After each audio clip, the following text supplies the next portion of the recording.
بسم الله الرحمن الرحيم، والصلاة والسلام على أشرف المرسلين. مرحبا بكم أعزائي تلاميذ الأولى بكالوريا آداب وعلوم الإنسانية ومسالكها، دائما في إطار الاستعداد الجيد للامتحانات الجهوية لسنة 2020. فإن شاء الله سوف نتابع تصحيح الامتحان الجهوي لسنة 2017 لجهة الرباط سلا القنيطرة. إذن على بركة الله، إذن فسنقوم بتصحيح التمرين الأول والتمرين الثاني. إذن التمرين الأول يقول: إذن أولا حل في R المعادلة 4x ناقص 7x زائد 3 يساوي 0. باء استنتج في R حلول المتراجحة 4x ناقص 7x زائد 3 أكبر من يساوي 0.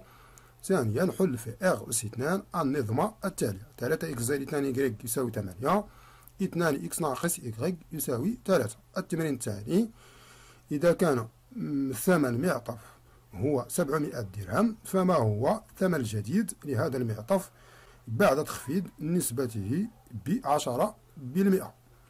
إذن على بركة الله، إذن فكما تعلمون دائما بما أنه تم تعميم يعني اللغة الفرنسية في بعض الجهات، لذلك إن شاء الله سنترجم التمرينين إلى اللغة الفرنسية. Exercice 1.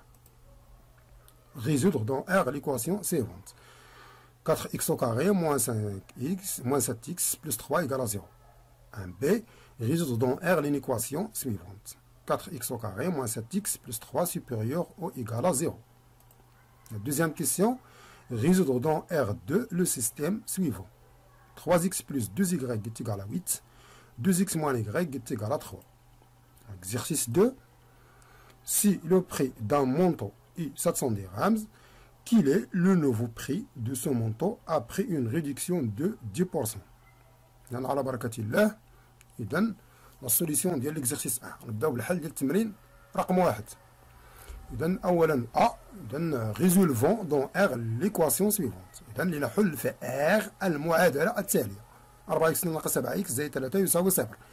إذن كما شرحت لكم في السابق، فهذه المعادلة دائما هي معادلة من الدرجة الثانية بمجهول واحد، لأنها تحتوي على ماذا؟ على أس 2. مفهوم؟ إذن نمر مباشرة. إذن كالكيلون للديسكريمينون دلتا. إذن لنحسب ماذا؟ لنحسب مميز هذه المعادلة. دلتا يساوي ب 2 ناقص 4 أس. هذه القاعدة باش كتحسب. إذن هنايا غادي نحطو المعاملات لي كوفيسيون. المعامل ديال إكس أس 2 هو 4. إذن بي هو المعامل المرتبط بإكس، إذن ناقص 7. إذن كناخدوه دائما بالإشارة ديالو، دائما ننتبهوا لهاد المسألة هادي.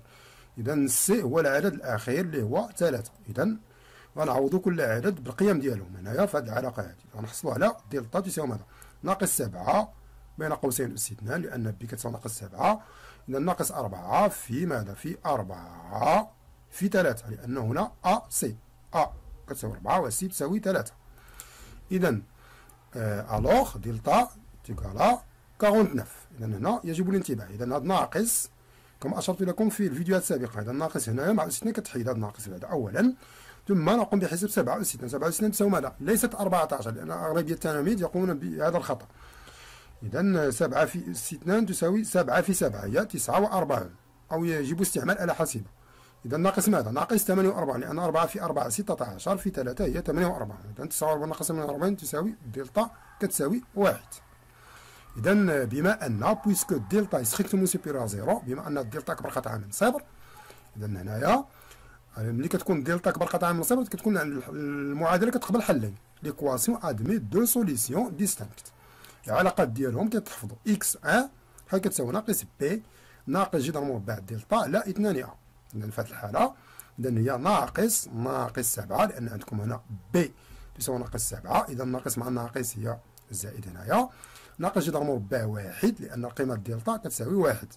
إذا 7 ناقص 1 هي 6. إذا هنا 2 أ. 2 أ هي 2 في 4، لأن قيمة أ هي 4. إذا نحصل على 7 ناقص 1 هي 6، 6 على 8 إذا تساوي 3 على 4. إكس 2. إذا إكس 2 نفس العلاقة، فقط يكون الاختلاف في الوسط. هنا ناقص كتكون عندكم هنا زائد. إذا إكس 2 تساوي ماذا؟ ناقص بي زائد جذر مربع دلتا على 2 أ. إذا في هذه الحالة المقام إذا غيبقى كما هو، لأن تكون عندكم هنا 8 أنا ديجا حسبتوها. يولي الاختلاف هنايا. إذا ناقص، نلاحظوا معايا بأن ناقص 7، إذا هي 7 مفهوم؟ إذا 7 زائد 1 هي 8. إذا 1 زائد 7 هي 8. 8 على 8 هي 1. مفهوم؟ إذا ومنه دو اس. إذا نحل مجموعة حل المعادلة هي 3 على 4 1. داكور؟ هذا فيما يخص السؤال الأول. إذا السؤال الثاني. إذا 2 ريزولفون لين إيكواسيون 4x au carré moins 7x plus 3 supérieur égal à 0. إذا هنايا كتلاحظوا معايا بأن هنا يجب فقط هنايا تنتبهوا هنايا بأن يعني هذه المتراجحة هذه اللي هي لين إيكواسيون. إذا غتستعملوا ماذا؟ إذا يجب ماذا؟ يجب حل أولا المعادلة.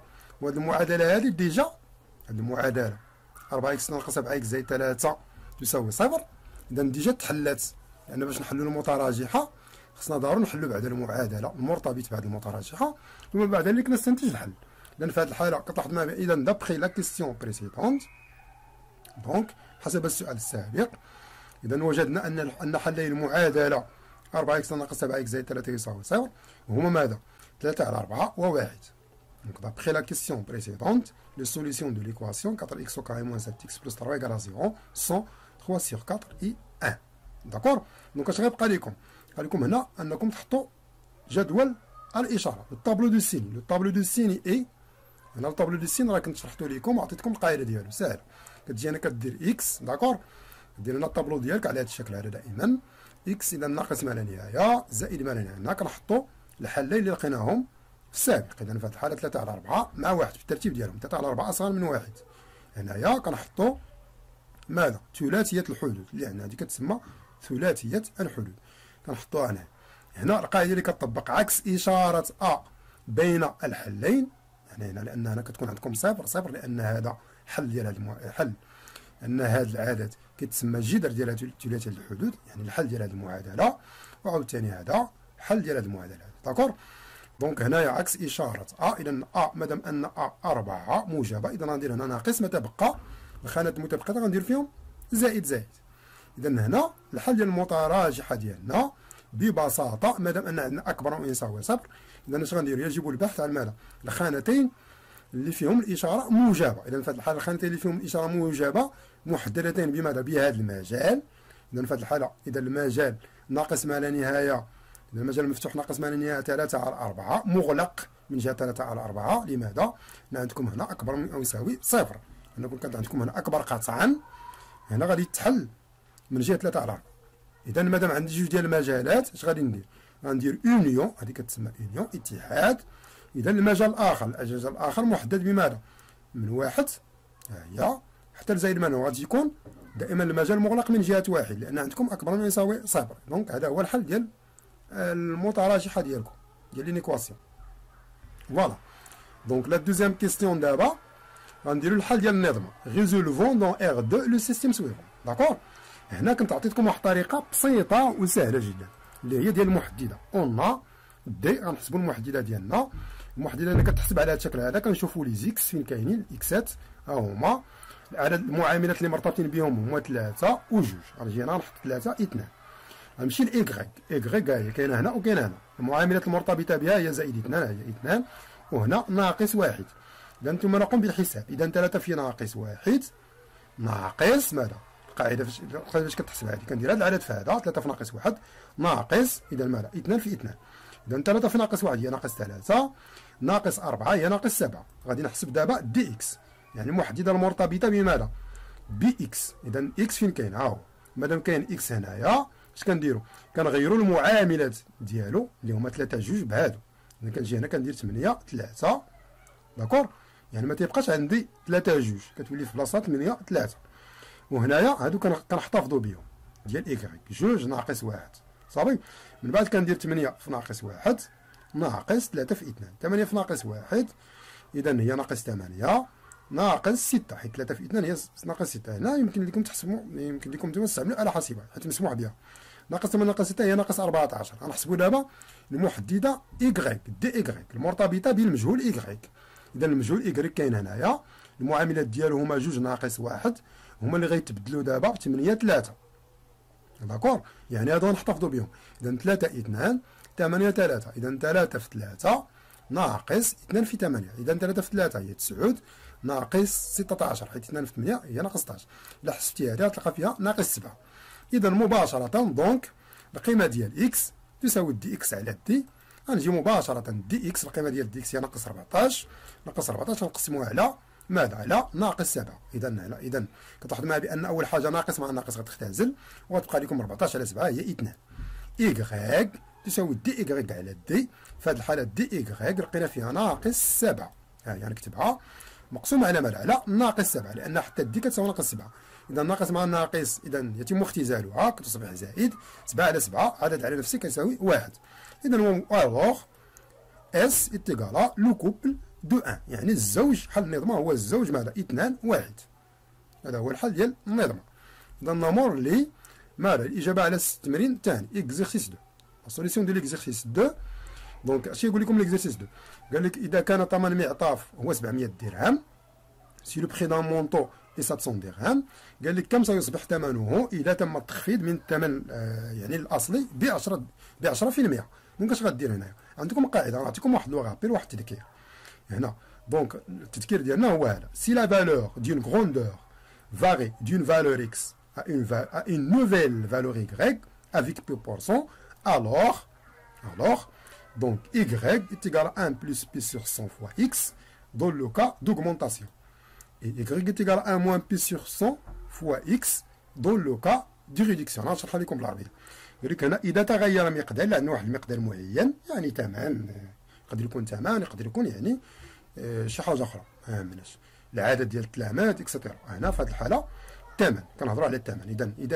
إذا تغير مثلا المقدار ديال واحد، يعني إذا تغير مثلا واحد المقدار من واحد القيمة أصلية إكس باش يولي لكي يصبح يعني قيمة أخرى إيكغيك بواحد النسبة مئوية اللي هي بي بصفة عامة بي في المئة.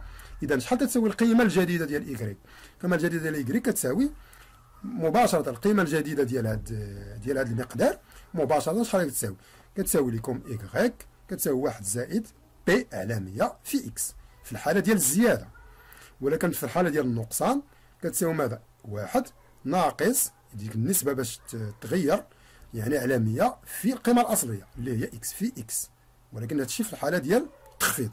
غنجي غنطبق على هادي. دابا المقدار ديالي هو الثمن، كالكولو لو نوفو بري دو سو مونطون، داكور، يعني لنحسب ماذا؟ الثمن الجديد لهذا المعطف. إذا غادي نعتبر مثلا إيكغيك سوا إيكغيك لو نوفو بري دو مونطون. ألوغ إذا إلا اعتبرنا إيكغيك ليكون إيكغيك هو ثمن المعطف بعد بعد التخفيض بنسبة 10%، إذا شنو قلنا؟ في حالة النقصان كتستعمل هذه العلاقة. إذا الثمن الجديد هو ماذا؟ 1 ناقص بي على 100 ضارب إكس. إذا هنا في هذه الحالة هي 1 ناقص إكس هو الثمن الأصلي، في هذه الحالة هي 700 درهم. إذا هي 1 ناقص 10 على 100، حيت بي النسبة باش تغير هي 10%، دونك هي 10 على 100 ضارب ماذا؟ الثمن القديم اللي هو 700. إذا كنساوي إلا حسبنا هذا الشيء كامل غادي تلاحظوا بأن غنلقاو 630 درهم. غنوريكم الطريقة، هذه الطريقة كيغلطوا فيها التلاميذ كيفاش نحسبوا هذا. سهلة، غتجي هنا أول حاجة نتايا غدير 10 على 100 في الآلة الحاسبة ديالك، غتعطيك في هذه الحالة 0.1، داكور، مثلا غدير 1 ناقص 0.1 هي 0.9. ملي يخرج لك هذا العدد غضربو في 700 وغتلقى 630 درهم. كتلاحظوا بأن الثمن هو يعني راه انخفض ولا 630 درهم. إذا الثمن ديال هذا المعطف يعني غادي يولي 630 درهم بعد ما كان 700 درهم، داكور. إذا هناك عدة طرق، ولكن هذه هي الطريقة الأسهل. إلا حفظتوا هذه القاعدة هذه، حيت كان القاعدة الثلاثية، لكن لا داعي، يجب حفظ فقط هذه القاعدة ويتم تطبيقها ومباشرة يعني كتحصلوا على يعني كتتم الإجابة على مثل هذه الأسئلة. إذا أعزائي التلاميذ، إذا بهذا نكون قد أنهينا إن شاء الله يعني الحصة ديالنا، وكنشكركم على حسن الانتباه ديالكم وبالتوفيق إن شاء الله. ولا تنسوا دائما أنكم إن شاء الله يعني تخلوا التعليق ديالكم أسفل الفيديو من أجل الإجابة عليها وملاحظتكم. إلى اللقاء.